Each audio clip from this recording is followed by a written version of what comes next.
নমস্কাৰ বন্ধুসকল, আজি এটা আকৌ নতুন দিন। মই আৰু মোৰ লগৰটোৱে ভগৱানৰ চিন্তি ডিউটিলৈ বুলি ওলাই আহিছিলোঁ। লগৰটোৱে বেগটো চেক কৰি চালে, পটকৈ যে দেখিলে মোবাইলটো অনা নাই, ৰুমতে থাকিলে আৰু মোবাইলটো আনিবলৈ গুচি গ'ল। মোবাইলটো আনি লগৰজনে ভিডিঅ' বনাই মোক পূৰা ফালি আছে।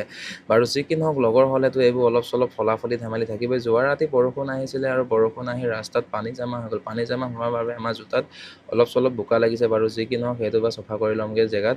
আৰু আমি আহি পেলাই ডিউটিৰ পোষ্টত আমি পোৱাগৈ নাই, কাৰণ আজি বুধবাৰ বুলি মই গম পালোঁ। বুধবাৰ হ'লে আমাৰ ৰোল কল হয়, আমাৰ মানে সকলোৰে ৰোল কল হয় আৰু চবেই আহি আছে। প্ৰায়ভাগ মানুহ অহা নাই, সেইকাৰণে ৰোল কলটো অলপ দেৰি হৈ গ'ল।